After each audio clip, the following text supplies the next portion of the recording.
मैंने कहा अब आपकी स्थिति क्या है ये बताओ। बोले स्थिति क्या है, बस 24 घंटे अब तो यही प्रार्थना करते हैं, हे ठाकुर जी हमने क्या कमी छोड़ दी थी, क्या हमने गलती कर दी थी जो ऐसे प्राप्त हो गए। मैंने कहा मैया देखो, इसमें आप ठाकुर जी के व्रत को दोष नहीं दो, ठाकुर जी के नियम को दोष मत दो। कई बार हमारे पूर्व के प्रारब्ध कर्म होते हैं। अब व्यक्ति चाहता है कि मैं पैसे दे करके, जैक लगा करके, कैसे भी करके पास हो जाऊं, लेकिन पढ़ाई नहीं करी होगी तो कैसे पास होगा।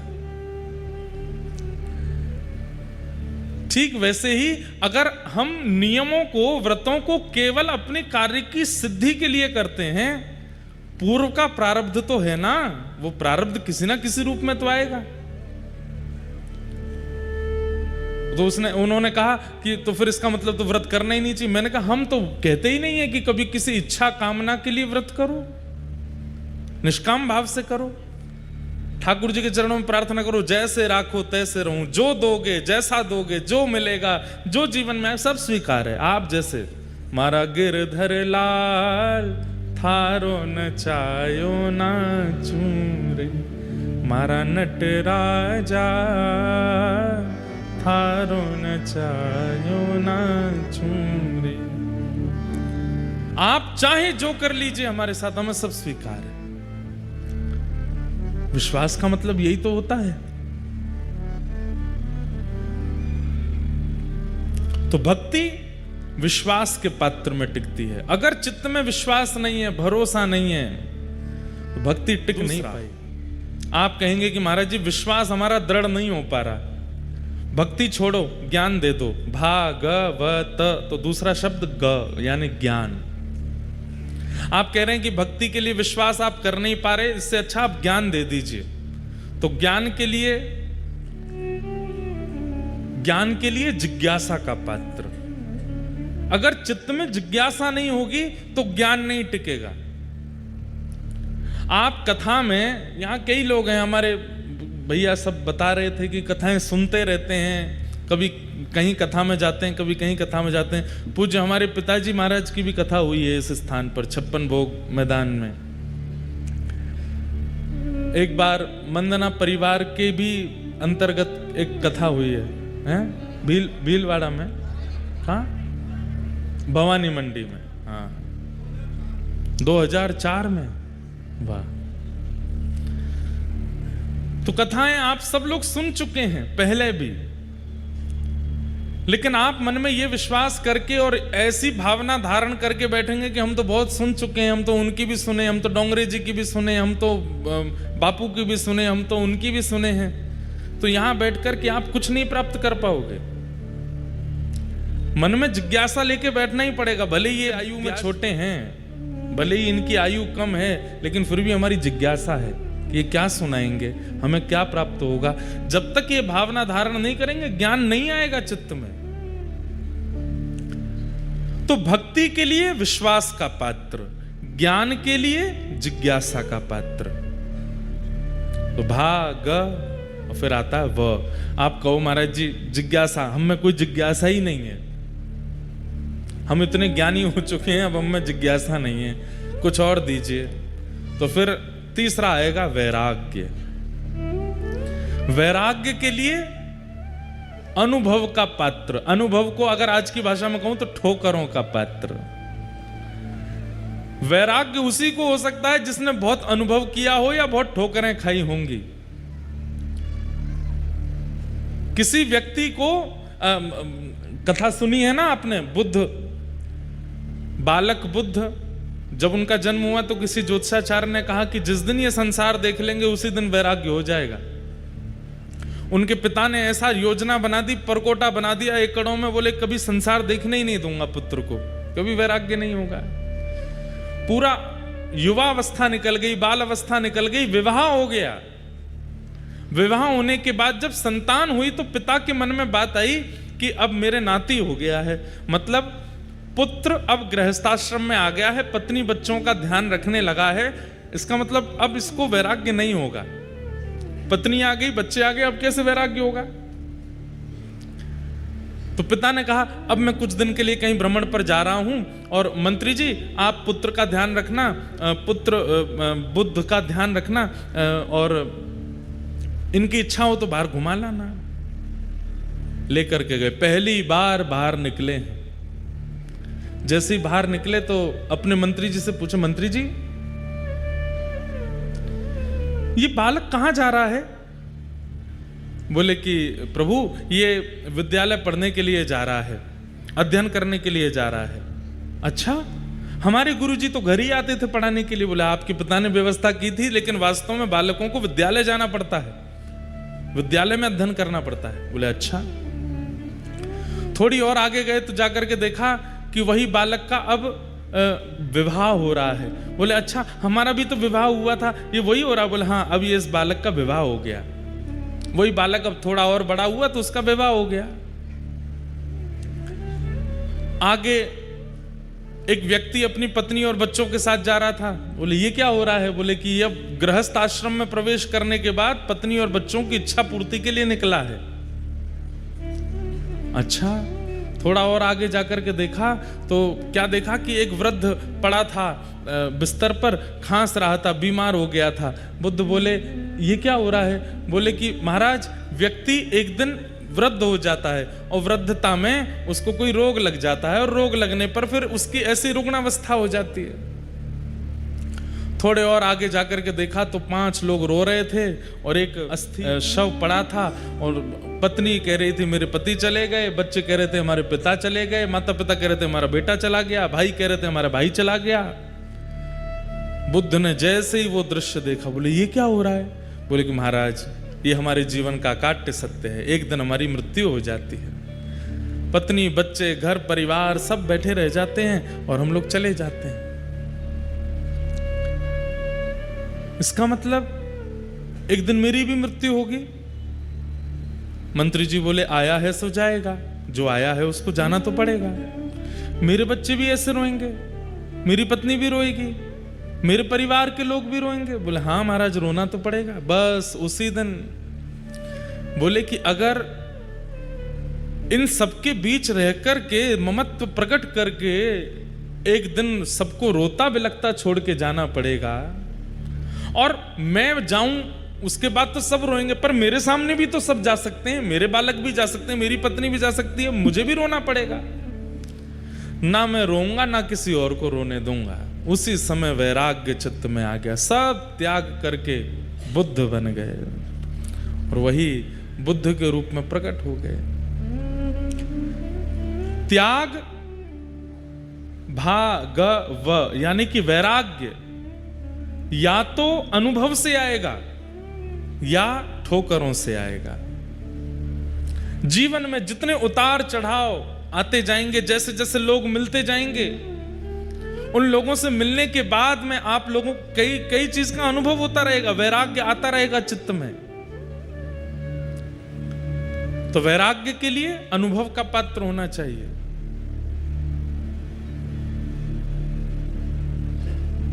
भाग व और अंतिम आया त्याग।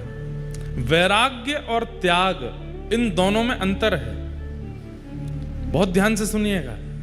वैराग्य किसको कहते हैं और त्याग किसको कहते हैं?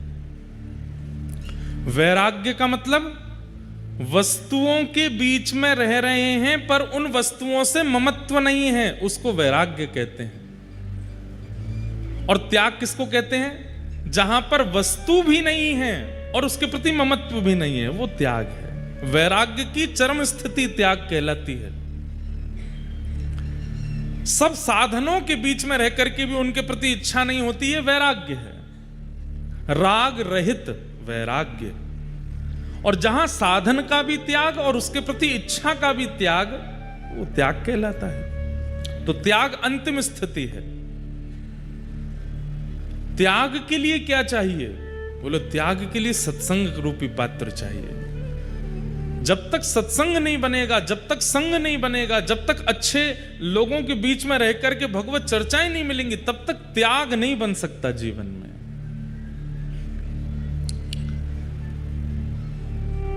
किसी एक वस्तु का आप त्याग करना चाहते हैं जिस वस्तु का आज तक सेवन किया, उस वस्तु का त्याग आप अपनी इच्छा से नहीं कर सकते।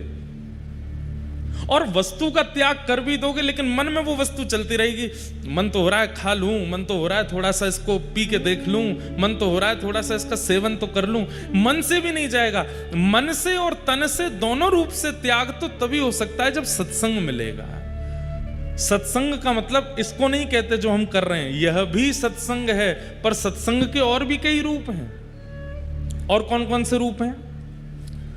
वस्त्र भी सत्संग कहलाते हैं। आप क्या पहनते हो?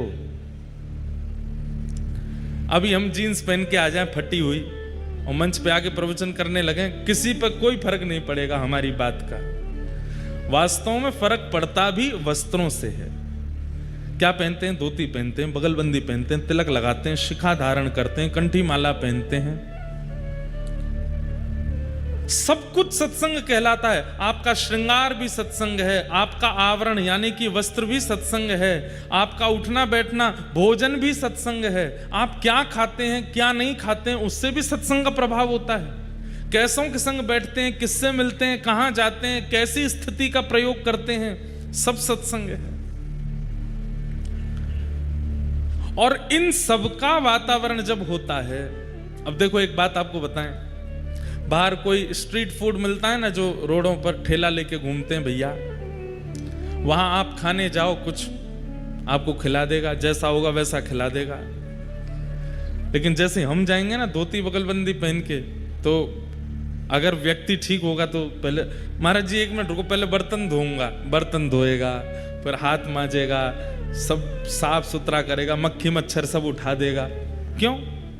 वो जानता तो है नहीं, लेकिन केवल वस्त्रों से उसको क्या अनुभव हुआ कि कोई सत्संगी महापुरुष है। इसके लिए हमको सामान्य वस्तु नहीं, कुछ विशिष्ट देना चाहिए। फ्लाइट में एयर होस्टेस आपसे नॉनवेज पूछ भी लेगी, लेकिन हमारे तो वस्त्रों को देख करके पानी ही पूछती हैं बस। ठंडा पिएंगे कि सादा ये बता दीजिए, क्योंकि पता है भोजन तो करने वाले हैं नहीं। कैसे पता?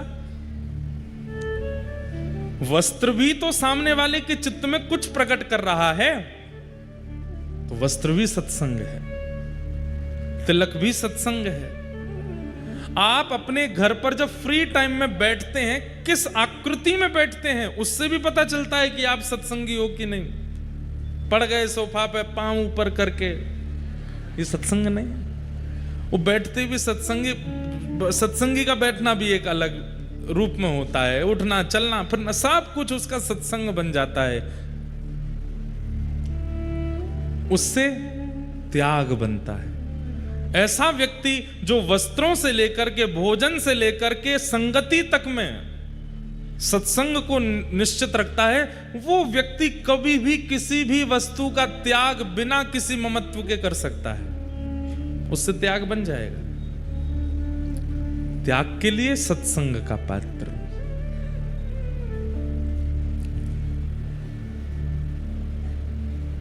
एक बार एक शिकारी जंगल में घूम रहा था शिकार करने के लिए, बहुत बड़ा शिकारी। घूमते घूमते जब गया तो देखा एक गुफा के सामने से निकला, तो देखता हुआ जाता था कहीं कोई शिकार मिल जाए। गुफा में जैसे उसने झांक करके देखा तो कोई हिरन आदि तो नहीं दिखा। एक महात्मा बैठे थे, बड़ी बड़ी जटाएं उनकी, और महात्मा नेत्र बंद करके बैठ के ध्यान कर रहे थे।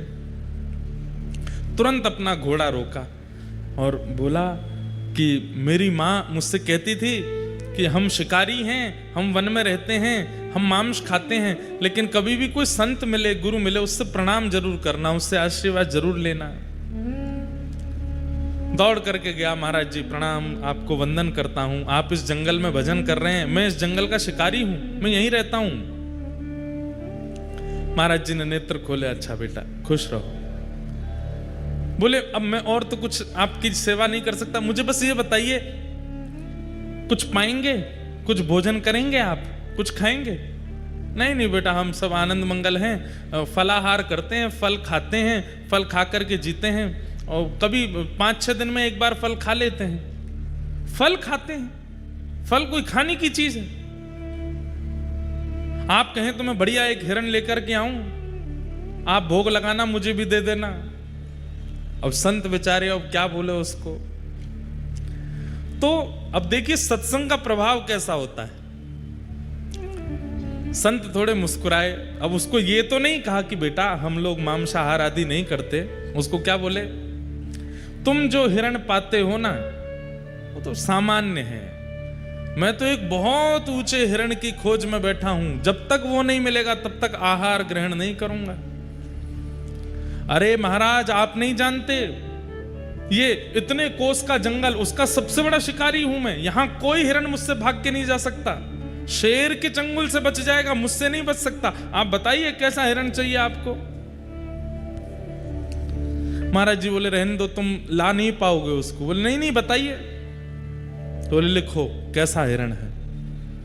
कस्तूरी तिलकम ललाट पटले वक्षस्थले कौस्तुभम नासाग्रे वर मुक्ति कंतर तले वेणु करे कंकणम सर्वांगे हरिचंदनम सुललितम कंठे च मुक्तावली गोपस्त्री परिवेष्टितो विजयते गोपाल चूड़ामणि।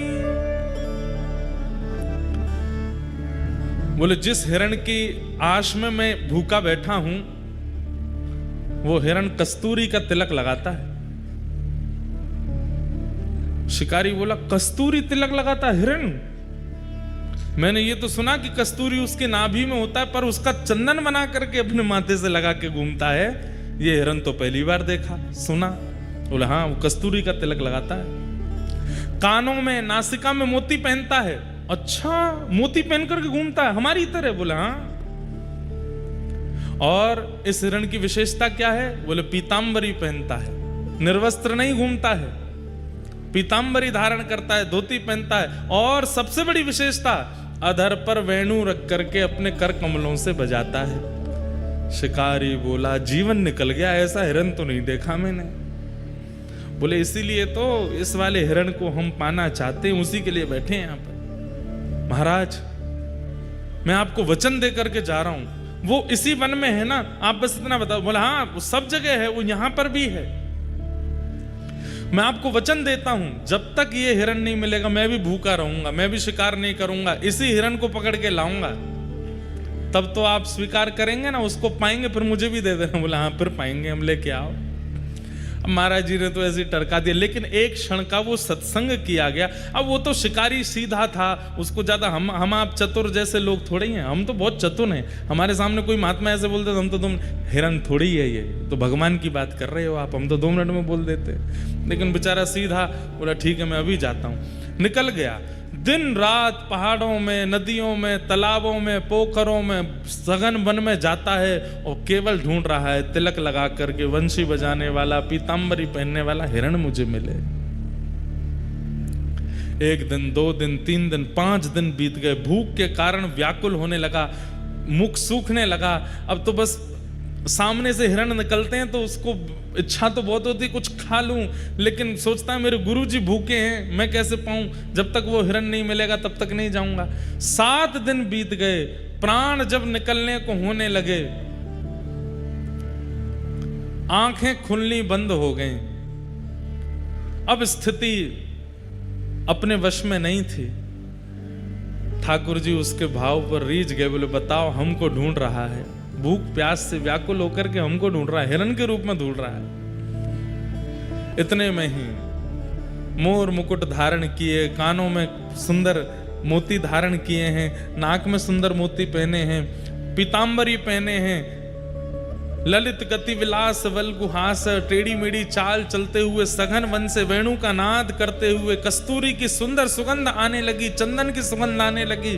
तभी देखता है कि सामने से नीलांबर ठाकुर जी पीतांबरी पहन करके वेणुनाद करते हुए, मोर पिच्छ का मुकुट धारण करते हुए उसके सामने अधरों पर वेणु धारण करके मधुर स्वर से वेणु बजाते हुए आ रहे हैं। गुरु जी ने जितना बताया था सब देख रहा है। कस्तूरी की सुगंध आ रही है, नाक में मोती पहना है, कानों में कुंडल पहने हैं, पीतांबरी पहन रखी है, नील कांति नील वरण है। और ये हिरण तो नहीं है, पर नेत्र तो मृग जैसे ही है, मृगनयन है। संभवतः यही वो हिरण होगा, श्रृंगार करके हमारे जैसा, मानवों जैसा लग रहा है। तुरंत प्रसन्न हो गया, वो मिल गया हिरण। अब क्या करूं, कैसे पकड़ूं? तो जैसे हिरण को पकड़ता है चुपके से, वैसे ही ठाकुर जी के पीछे धीमे धीमे चल रहा है, और हिरण पकड़ने वाला जाला हाथ में लेकर के चल रहा है। ठाकुर जी मधुर मधुर स्वर से वेणु बजाते हुए गजगामिनी चाल से आगे चल रहे हैं, पीछे पीछे वो शिकारी चल रहा है। जैसे ही देखा मौका है, तुरंत जाला फेंका, ठाकुर जी को उसमें बंदी बनाया, पकड़ लिया पकड़ लिया पकड़ लिया, आ गया मेरे चंगुल में। ठाकुर जी को पकड़ करके, जाला बांध करके और उठा करके अपने कंधे पर टांगा, घोड़े पर बैठ करके ले गया गुरु जी के पास। सप्ताह बाद गुरु जी बाहर से चिल्लाने लगा गुफा के भीतर से। संत बोले फिर से आ गया, अरे जल्दी बाहर आइए, बहुत मचलता हुआ हिरण है ये, बड़ी मुश्किल से पकड़ करके लाया हूं, 1 सप्ताह लग गया गुरुजी, पेट में चूहे दौड़ रहे हैं, जल्दी बाहर आओ। संत बोले पता नहीं किसको पकड़ लाया होगा, देखता हूं। बाहर जाकर के देखा तो मुरली मनोहर श्याम सुंदर कंधा पे बैठे हैं उसके, जाले में बंद होकर के, बिल्कुल ऐसे होके। जैसे ही ठाकुर जी को देखा, गुरु जी तो वहीं मूर्छित हो गए। शिकारी दौड़ करके गया, बोले गुरु जी होश में आओ, पानी वानी डाला। जैसे तैसे होश में आए। शिकारी बोले गुरु जी आप ठीक हो? बोले मैं ठीक हूं बेटा। वो कहाँ है हिरण? बांध रखा है मैंने पेड़ से, भाग जाएगा, जल्दी करो, अग्नि चेताओ, भोग लगाओ आप, फिर मैं भी पाऊंगा। अरे पगले खोल इनको। खोलूंगा नहीं, 1 हफ्ता बाद मिला है। गुरु जी के नेत्र सजल हो गए। तुरंत कहा, बोले प्रणाम करो, साक्षात परमात्मा है, ये ईश्वर हैं, यही वो हिरण्यगर्भ हैं जिनकी इच्छा में रखता हूं। शिकारी तो प्रसन्न हो गया, दंडवत प्रणाम किया। ठाकुर जी ने उसको भी आशीष दिया, गुरु जी को भी आशीष दिया। सत्संग त्याग करवाता है। भक्ति, ज्ञान, वैराग्य और त्याग, भागवत। भक्ति के लिए विश्वास का पात्र, ज्ञान के लिए जिज्ञासा का पात्र, वैराग्य के लिए अनुभव का पात्र और त्याग के लिए सत्संग का पात्र। ये 4 पात्र आपके चित्त में होंगे तभी भागवत विराजमान हो सकती है, नहीं तो संभव नहीं। तो जिज्ञासु के चित्त में ज्ञान विराजता है। 88,000 सौनिकादि ऋषियों ने 6 प्रश्न किए। किम श्रेय शास्त्र सारः स्वावतार प्रयोजनम, किम कर्म के अवतारश्च धर्मः कम शरणं गतः। सबसे पहला प्रश्न, भगवान के अवतार का श्रेय किसको जाता है? राक्षसों के लिए आते हैं कि भक्तों के लिए आते हैं? रावण आदि राक्षसों को मारने के लिए आए कि सबरी आदि भक्तों पर कृपा करने के लिए आए? पहला प्रश्न, भगवान के अवतार का श्रेय किसको जाता है? दूसरा, शास्त्रों का सार क्या है? हमारे हिंदू वैदिक सनातन धर्म में इतने सारे शास्त्र हैं, पर इन शास्त्रों का सार क्या है, इनकी मूल बात क्या है? तीसरा प्रश्न, स्वावतार प्रयोजनम, भगवान के अवतार का प्रयोजन क्या है? कभी मानव बन के आते हैं, कभी जानवर बन के आ जाते हैं, कभी नृसिंह बन के आते हैं, प्रयोजन क्या है? किम कर्म, भगवान के कर्म क्या है, भगवान क्या करते हैं? अवतार लेकर के कहते हैं कि ठाकुर जी कर्म नहीं करते, ठाकुर जी सोचते हैं, ठाकुर जी चिंतन करते हैं, और जो चिंतन करते हैं वो होता चला जाता है। ठाकुर जी ने चिंतन किया कि प्रलय होना चाहिए, उनके सोचते ही प्रलय हो जाएगा। ठाकुर जी अपनी भ्रगुटी टेढ़ी करते हैं तो बादल आकाश में छा जाते हैं, ठाकुर जी प्रसन्न हो जाते हैं तो धूप निकल आती है। ठाकुर जी के चिंतन से सब कुछ होता है, तो जिनके चिंतन से सारी क्रिया क्रियान्वित हो जाती है, उनको कर्म बंधन कैसे हो सकता है? तो वो कर्म क्या करते हैं आकर के?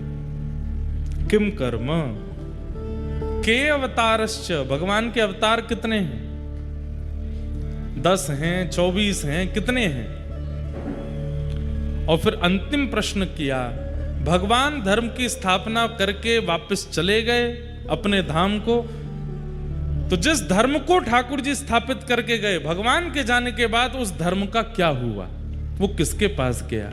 ये 6 प्रश्न हैं और इन्हीं 6 प्रश्नों में अब कथा चलेगी। सौनकादि ऋषियों ने पहला प्रश्न किया कि भगवान के अवतार का श्रेय किसको जाता है? सीधा उत्तर है, राक्षसों को मारने के लिए ठाकुर जी नहीं आते हैं।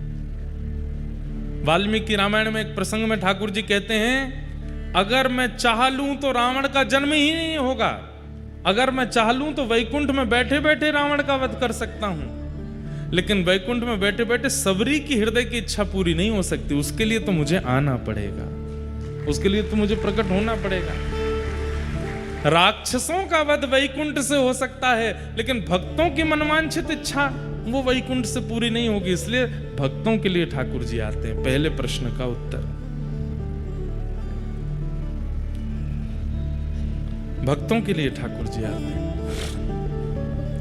वास्तव में तो बंधुओं अब पुकारने वाला नहीं है, अब बुलाने वाले बचे नहीं है, इसलिए ठाकुर जी आ नहीं रहे, नहीं तो आज भी ठाकुर जी प्रकट हो सकते हैं। उस भावना से, उस इच्छा से, सबसे बड़ी बात है कि भक्त के चित्त में सबसे श्रेष्ठ स्वभाव क्या हो जिससे ठाकुर जी आवे? भोलापन। हम लोग भोले नहीं हैं, हम लोग सरल नहीं हैं, सहज नहीं हैं, इसलिए ठाकुर जी आते नहीं हैं। सरलता ठाकुर जी को सबसे प्रिय है। जितने सहज, जितने सरल, जितने, मैं कथाओं में कहा करता हूं, जितने चतुर बनोगे संसार को उतने अच्छे लगोगे, और जितने सरल बनोगे ठाकुर जी को उतने बढ़िया लगोगे। जितने चतुर बनोगे, क्या आता है आपको? बोले सर्वगुण संपन्न है, चाय बनवा लो, पकौड़े तलवा लो, कचौड़ियां बनवा लो, गाड़ी चलवा लो, कपड़े धुलवा लो, पढ़ाई करवा लो, दूसरों को पढ़वा लो, नाच करवा लो, गाने गवा लो, किसी भी काम में पीछे नहीं है। ऐसे लोग संसार को बहुत प्रिय होते हैं, लेकिन एक गुण है अंदर, पर वो एक गुण भी केवल ठाकुर जी के लिए, तो ठाकुर जी को बहुत प्रिय है, ठाकुर जी को अति प्रिय है। सीधी बात, जो सरल है, सहज है, सीधा है, ठाकुर जी को बहुत अच्छा लगता है। हम तो यही कहते हैं कि नित्य ठाकुर जी से प्रार्थना करो, बाकी सब तो आप स्वयं कर सकते हो। अपने कर्म बंधन से अपने कर्म बंधन खोल सकते हो, अपने कर्मों से सब कुछ निर्माण कर सकते हो। ठाकुर जी से प्रार्थना करो कि हे नाथ, मुझे तो आप सीधा बना दो, सरल बना दो, सहज बना दो। मैं बहुत चतुर हो गया हूँ, बहुत चतुराई मेरे चित्त में आ गई है, ये खाली मन बैठा बैठा कुछ ना कुछ सोचता ही रहता है। ये मन बड़ा चंचल है, कैसे तेरा भजन करूं। ये मन बड़ा चंचल है, कैसे तेरा भजन करूं। जितना इसे समझाऊं, जितना इसे समझाऊं, उतना ही मचल जाए राधे तेरे चरणों की। गर धूल जो मिल जाए राधे तेरे चरणों की। हमें और कुछ नहीं चाहिए हे श्यामाजू, हे किशोरी जी, आप केवल हमारे चित्त को शुद्ध कर दो, हमें दीन बना दो, सरल बना दो, सहज बना दो। बहुत चतुर बन गए हम लोग, खाली बैठते हैं तो मन में केवल ये चतुराई ही चलती रहती है कि किसके साथ क्या किया जाए, किसके साथ अनहित किया जाए, किससे आगे कैसे निकला जाए, बस यही सब हमारे चिंतन में चलता रहता है। हे प्रिया जी, हे श्यामा जी, आप कृपा करके मुझे सरल बना दो, सरल बनाओ।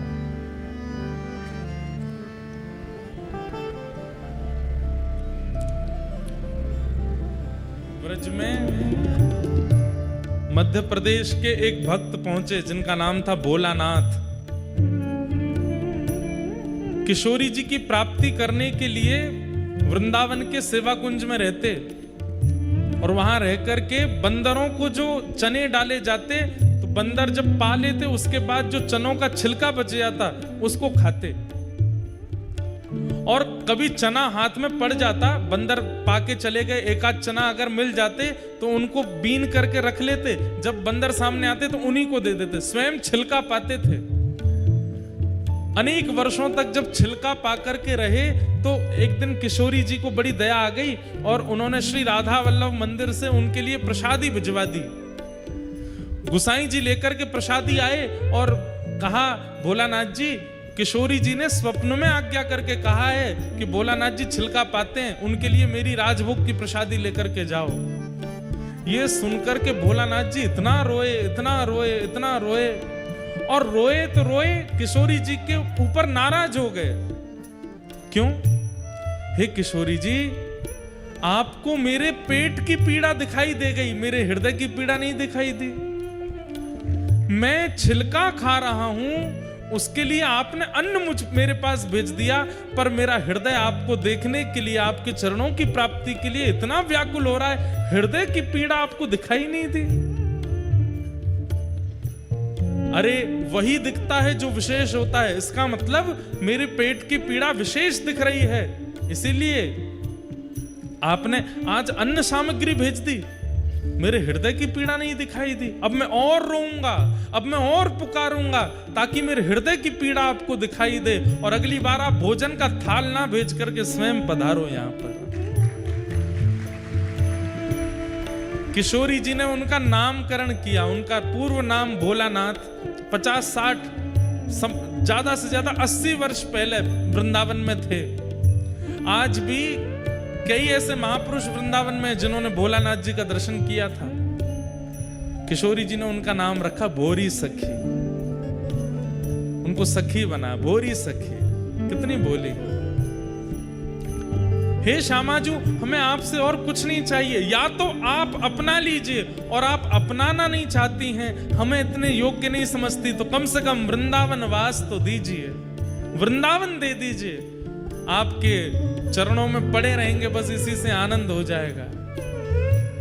बंधुओं, ये आचार्यों की वाणी है, गाइए और व्यासपीठ के सन्मुख गाइए, क्या पता किशोरी जी सुन लें। जैसे तोहे अति प्यारी लगूं, तैसों मोहे कीजो स्वामिनी। मैं जिससे आपको प्रिय लगूं, ऐसा मेरा निर्माण कर दो किशोरी जी। बंधुओं, हम हरि को प्रिय लग जाएं, बस ये हमारी इच्छा है। तो ठाकुर जी के अवतार का श्रेय राक्षसों को नहीं जाता, वो हमारे लिए आते हैं। हमारे भाव का, हमारे रस का, हमारी इच्छा का आस्वादन करने के लिए ठाकुर जी आते हैं, राक्षसों के लिए नहीं आते हैं। हम प्रेम से क्या प्रस्तुत करते हैं, उस प्रेम से प्रस्तुत की गई वस्तु का आस्वादन करने के लिए ठाकुर जी आते हैं। तो भगवान के अवतार का श्रेय भक्तों को जाता है। दूसरी बात, शास्त्रों का सार क्या है। इतने शास्त्र हैं हमारे हिंदू वैदिक सनातन धर्म में, पर सार क्या है। तो वेद व्यास जी महाराज ने श्रीमद् भागवत को सारम सारम समद्वितम, भागवत जी को सार बताया। चारों वेदों को सार, महाभारत का सार, सबका सार श्रीमद् भागवत है। भागवत जी सार है। स्व अवतार प्रयोजनम, भगवान के अवतार भिन्न भिन्न क्यों होते हैं, कभी मानव बन के, कभी नृसिंह बन के, कभी कछुआ बन के, कभी कुछ बन के, एक ही रूप में क्यों नहीं आते, अलग अलग रूप क्यों धारण करते हैं। ठाकुर जी सर्व व्यापकता और सर्वग्राह्यता प्रकट करते हैं। केवल मानव बनकर के आएंगे तो एक प्रकार से जीवों के प्रति ये भावना हो जाएगी कि ठाकुर जी उनके नहीं हैं, हमारे ही हैं, वे सबके हैं, इसलिए सर्व रूप धारण करके आते हैं। हमारे यहां वृक्षों में भी श्री ठाकुर जी हैं, नदियों में भी ठाकुर जी हैं, पहाड़ों में भी ठाकुर जी हैं। अरे कहां तक है, राक्षसों में भी ठाकुर जी कहते हैं प्रहलाद मैं हूं, सब में मैं हूं। मासा नाम मार्गशीर्षो, हम मार्गशीर्ष महीना को ठाकुर जी अपना स्वरूप बताते हैं। सब जगह ठाकुर जी की व्यापकता है, इसलिए ठाकुर जी अलग अलग रूप धारण करके आते हैं। और फिर दूसरा रूप धारण करने का कारण होता है भक्त की हृदय की इच्छा। सब लोग सावधानी से सुनो।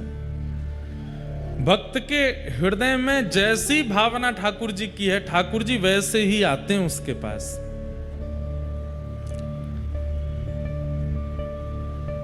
बहुत सुंदर है भैया, बैठ जाओ, हम ले लेंगे आपसे, हैं कथा के बाद ले लेंगे। और भी यहां भी कुछ लोग कुछ बना के लाएं, कथा के बाद सब लोग प्रदान कर देना। अभी कथा सुन लो। लड्डू गोपाल ये किसके ठाकुर जी हैं? श्रीमद वल्लभाचार्य जी महाराज के चित्त के ठाकुर जी हैं, नवनीत प्रियालाल जी। उनके चित्त में ये छवि है कि हाथ में मक्खन लेकर के ठाकुर जी घुटमुन चल रहे हैं, और उन्हीं की छवि से ठाकुर जी ऐसे नवनीत प्रियालाल जी के रूप में प्रकट हो गए। कल मैंने बताया, ये परसों बताया, कल बताया, यशोदा जी के चित्त के ठाकुर जी हैं। मुरली मनोहर ठाकुर जी गोपियों की श्री राधा रानी के चित्त के ठाकुर जी हैं। सब जगह अलग अलग स्वरूप है ठाकुर जी का। जगन्नाथपुरी में ठाकुर जी बिना हाथ पैर आंख नाक मुंह के बैठे हैं, विचित्र स्वरूप है ठाकुर जी का, पिघला हुआ, प्रेम पिघलित हैं। वहां ठाकुर जी ब्रजवासियों के प्रेम में, वियोग में प्रेम विगलित हो गए हैं, उनके चित्त के ठाकुर जी। दक्षिण में एक में श्री कृष्ण भगवान हैं, वहां के स्वरूप अलग हैं। एक केरला में एक और ठाकुर जी हैं, वहां पर गुरुवायूर, उनका अलग स्वरूप है। भक्त की इच्छा के अनुसार भी ठाकुर जी अलग अलग रूप धारण कर लेते हैं। पंढरपुर में वही विट्ठल बन करके बैठे हैं। तो भगवान के अवतारों का प्रयोजन सर्वव्यापकता और सर्व इच्छा, सबकी इच्छा के लिए भी ठाकुर जी रूप धारण करते हैं। किम कर्म, ठाकुर जी का कर्म क्या है?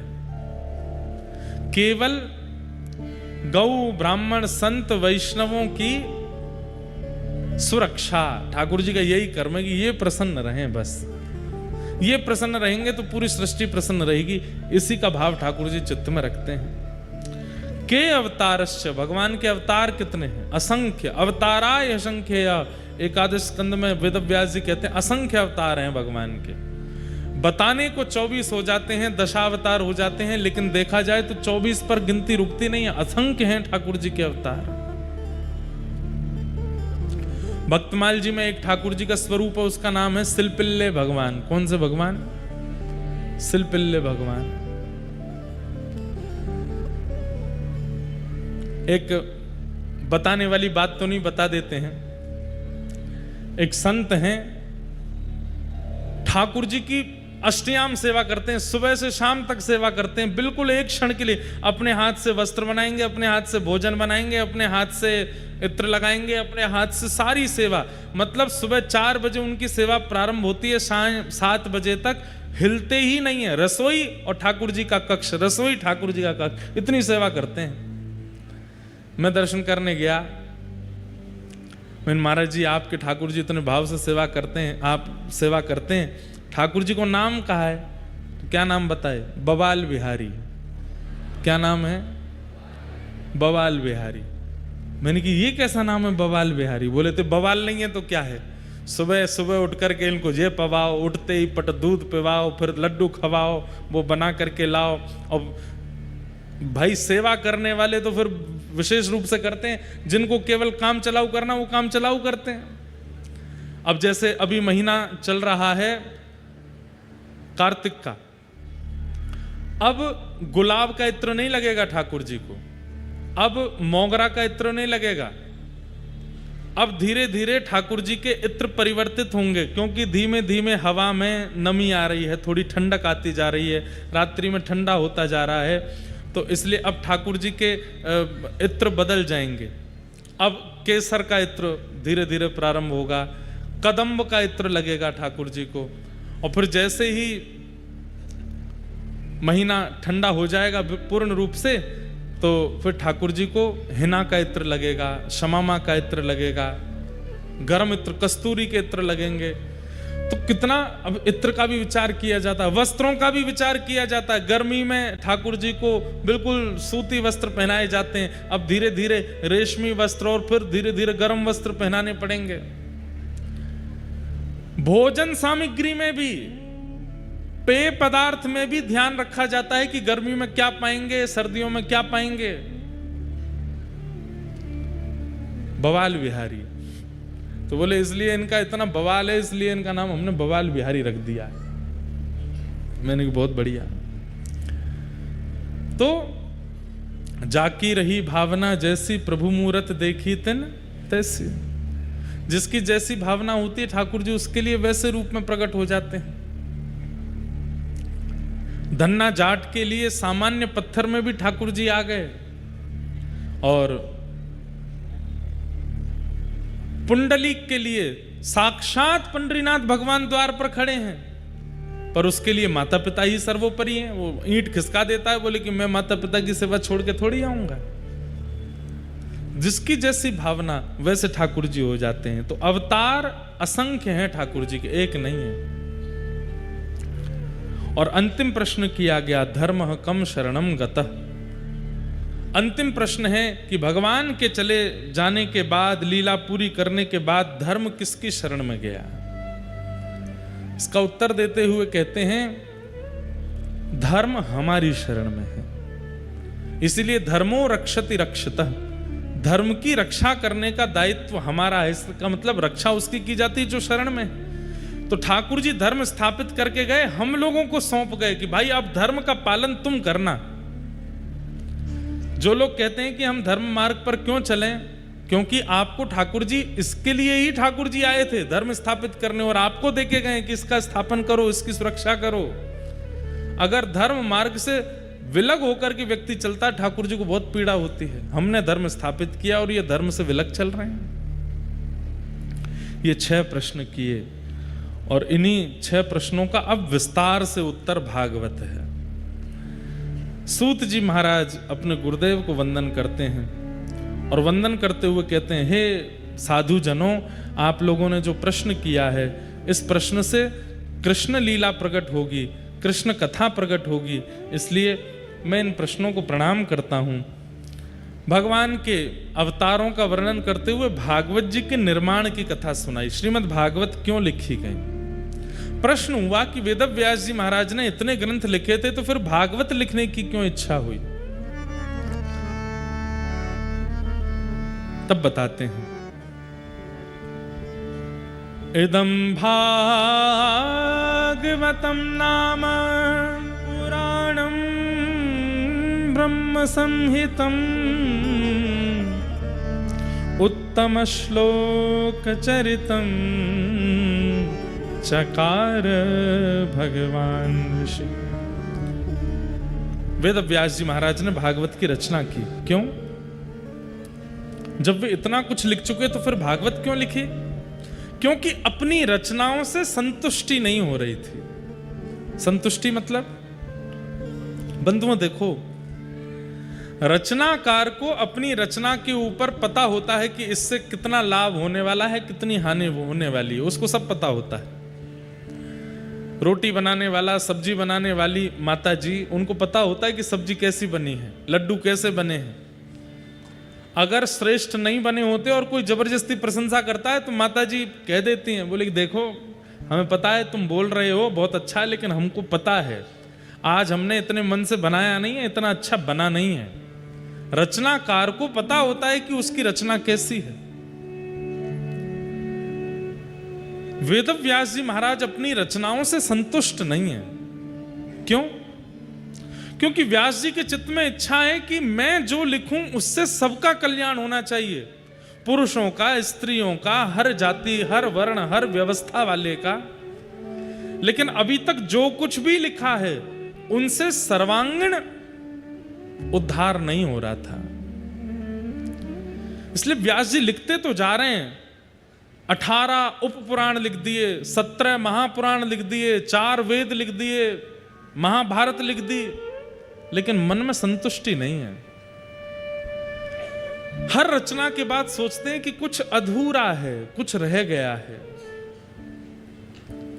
तभी वहां नारद जी का आगमन हुआ और नारद जी महाराज आकर के बोले, व्यास जी क्या बात है, इतने असंतुष्ट क्यों हो आप? बोले, देखो मैंने कितनी पोथियां लिख दी, पर इतना सब कुछ लिखने के बाद भी मन संतुष्टि नहीं हो रहा। क्यों? मुझे प्रसंग इतना प्रिय लगता है क्योंकि जब से इस प्रसंग का मैंने अध्ययन किया और कथा में कहना शुरू किया, तब से संतुष्टि हमारे जीवन में भी आई। वास्तव में संतुष्टि का प्रादुर्भाव होता कैसे? ध्यान से सुनो।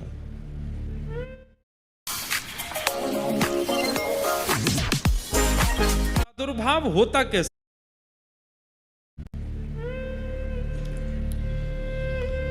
नारद जी महाराज कहते हैं, व्यास जी मैं बताऊं आपको संतुष्टि क्यों नहीं है? बोले बताओ। कि भवतानुदित प्रायम यशो भगवतो मलम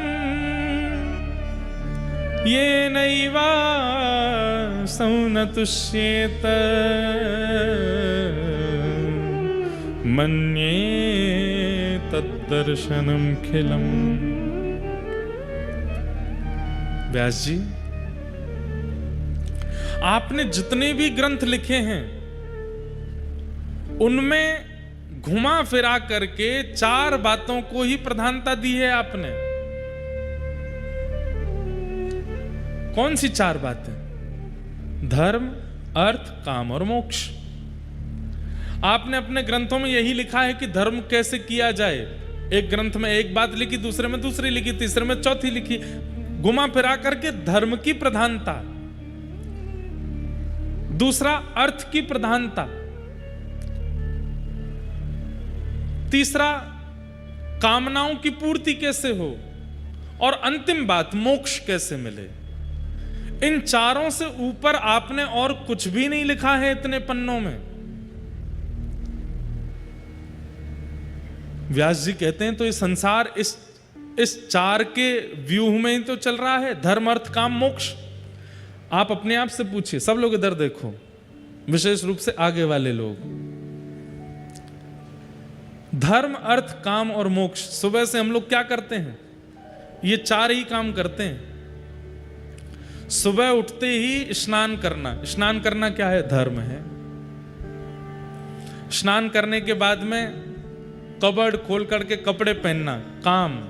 अपनी इच्छा से देखते हैं कौन सा पहनना है। फिर उसके बाद नाश्ता करना, मन वांछित पराठे बनाओ या ये बनाओ, पूड़ी बनाओ, कुछ बनाओ, अपनी इच्छा, कामनाओं की पूर्ति। धर्म पहला, स्नान करना, अपने शरीर को शुद्ध करना, पवित्र करना, माता पिता को प्रणाम करना, जो कुछ भी है वो सब धर्म में आ गया।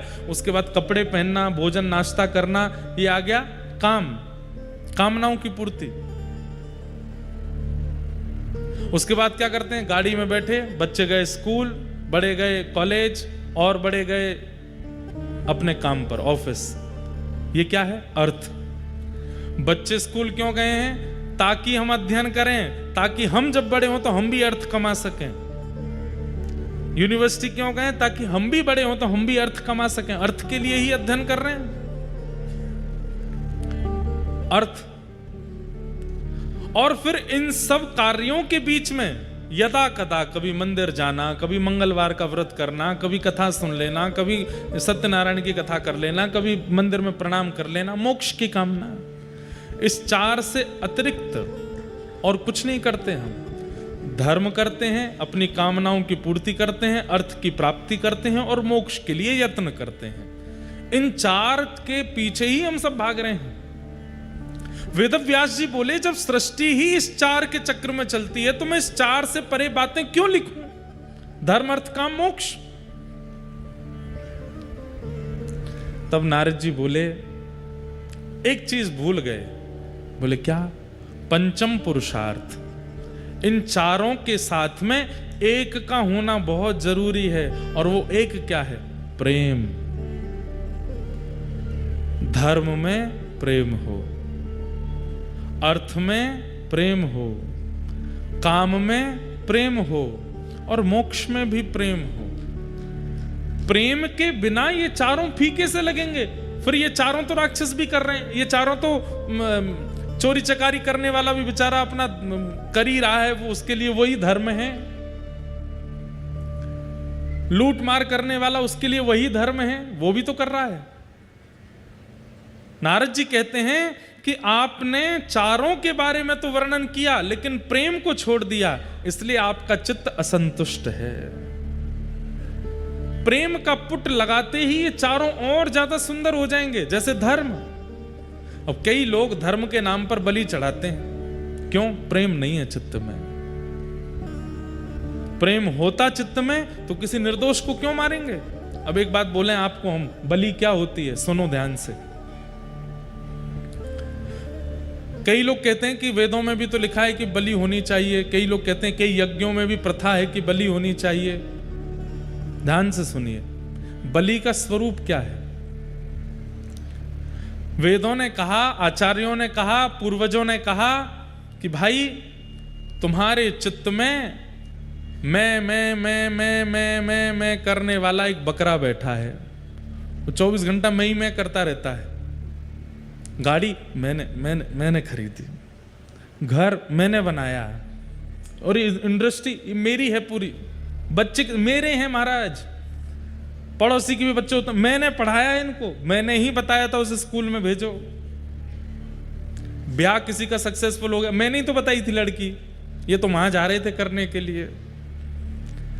हर जगह ये क्रेडिट लेने वाला जो बकरा आपके चित्त में है, विशेष तिथियों में जाइए और जाकर के देवी के सामने उस चित्त के मैं रूपी बकरे की बलि चढ़ाओ, उसको नष्ट करो। मतलब हमारे दोषों को, हमारे चित्त के दोषों को ही जानवर बताया गया, उनकी बलि चढ़ाने की आज्ञा की। लेकिन भले लोग हैं हम, चित्त की बलि तो नहीं चढ़ा करके आए, जानवर को ले गए। लो महाराज, देवी प्रसन्न हो जाएंगी। दुर्गा सप्तशती कहती हैं, कुपुत्रो जायेत क्वचिदपि कुमाता न भवति। पुत्र कुपुत्र होता है पर मां कुमाता कभी नहीं हो सकती। वो मां को कैसे प्रसन्नता हो सकती है? अब कई मंदिरों में भी ऐसा होता है, कई लोग विरोध करेंगे मेरा इस बात पर, कई जगहों पर तो प्रथा है, पहाड़ी इलाकों में कहते हैं बलि नहीं चढ़ाओ तो देवता भूस्खलन कर देते हैं, लैंडस्लाइड होने लग जाता है, बाढ़ आ जाती है। अरे नहीं, ऐसा नहीं होता। कोई देवता किसी जीव की बलि नहीं चाहता। धर्म है पर दया नहीं है उसमें, धर्म है पर प्रेम नहीं है उसमें, इसलिए धर्म के नाम पर हम अधर्म कर देते हैं। कई लोग, अच्छा चलो ये तो बहुत ऊंची बात कर दी मैंने, हमारे लेवल की बात करूं। हम लोग धार्मिक हैं पर हमारा धर्म कैसा है कि दूसरा व्यक्ति जो करता है उसको बिल्कुल ओछा समझ लेते हैं। अगर कोई दूसरा धार्मिक कार्य कर रहा है तो ऐसे थोड़ी होता है, शंकर जी ऐसे थोड़ी खुश होते हैं। कहाँ का पानी लाओ? नल का पानी लाओ, नल का पानी चढ़ा रहे हो शंकर जी पर, इससे खुश होते हैं। कौन सी मिठाई लाए हो, कैसा तिलक लगा रहे हो, कैसा चंदन लगा रहे हो, कौन सी माला, अरे ये पुष्प तो शंकर जी को प्रिय नहीं। कई लोग भक्ति में बीच की भुआ बने रहते हैं, ऐसे नहीं होता, ये नहीं होता, ये नहीं करते, वो नहीं करते, ऐसा नहीं होता। अरे तरीके बहुत होते हैं समझाने के, उसको करने दो। करने के बाद जब आपके पास बैठे तब उसको किसी कथा के द्वारा, किसी प्रसंग के द्वारा, किसी प्रमाण के द्वारा समझा दो। सुनो ऐसे ऐसे होता है, हमने सुना था उनकी कथा में ऐसा प्रसंग था, वहां कहीं ऐसा वर्णन है। और जब तक आपके पास प्रमाण ना हो, बोलिए मत, प्रमाण लेकर के आओ तब उसको समझाओ। धर्म में दया होनी चाहिए, धर्म में प्रेम होना चाहिए, नहीं तो धर्म के नाम पर अधर्म कर देते हैं कई लोग। अर्थ, धन कमाने में भी प्रेम होना चाहिए।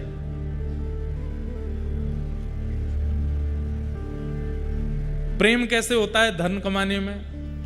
जितनी जरूरत है उससे अधिक, जैसे पता चला कि उससे अधिक आ गया है तो फिर मन में क्या विचार आता है, हमारा काम इतने में चल जाएगा, पर इसका क्या करें जो इतना आया है, इससे हम कुछ दान कर दें, पुण्य कर दें, सेवा कर दें, विवाह करा दें, अनाथ बच्चों के लिए कुछ करवा दें, कहीं कोई व्यवस्था कर दें, आदि आदि आदि।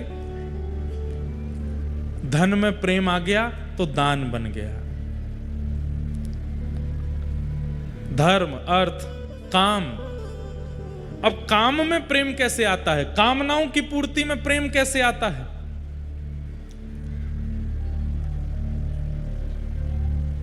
कामना है कि आज आलू का पराठा बने, लेकिन हम स्नान करके आए उससे पहले ही माता जी ने पोहा ही बना दिया, तो पोहा बन गया है तो फिर उसमें गुस्सा ना करे या उटपटांग बोले ना, बस जो मिल गया वो उसको पाले प्रेम से, वो कोई बात नहीं, माँ कल पराठे बना देना, थोड़ा अच्छा लगेगा, और बाकी आप जो बनाते हैं सब अच्छा ही है। पत्नी बना दे नमक ज्यादा है तो प्रेम से पाले, कुछ कहे नहीं, ये कामना में प्रेम हो गया।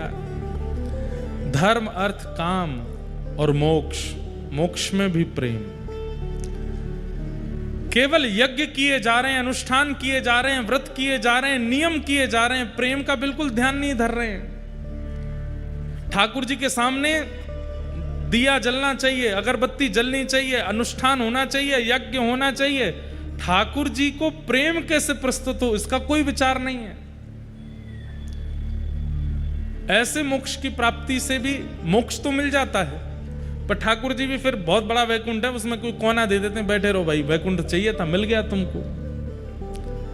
5 प्रकार की मुक्ति होती है ना, उन मुक्ति में जो केवल यज्ञ, व्रत, अनुष्ठान का, नियम का ध्यान रखते हैं, उसमें प्रेम का ध्यान नहीं रखते, ठाकुर जी के प्रति भावना नहीं रखते, केवल नियम से सब कुछ करते रहते हैं, उनको मुक्ति मिलती है। पर कैसी मुक्ति मिलती है? वैकुंठ में एक कक्ष प्राप्त हो जाएगा, एक स्थान प्राप्त हो जाएगा, बैठे रहो वहीं पर बैठ करके चिंतन करते रहो, हफ्ता में कभी एक बार ठाकुर जी दिख जाएंगे। लेकिन प्रेम लक्षणा भक्ति करने वाली, जैसे मीराबाई, जैसे सूरदास, जैसे कुम्मन दास, जैसे रैदास, ऐसे प्रेम से ठाकुर जी को पुकारने वालों को वैकुंठ मिलता है, पर ठाकुर जी इनको निज परिकर बना लेते हैं, अपना बना लेते हैं। आप हमारे पास रहो।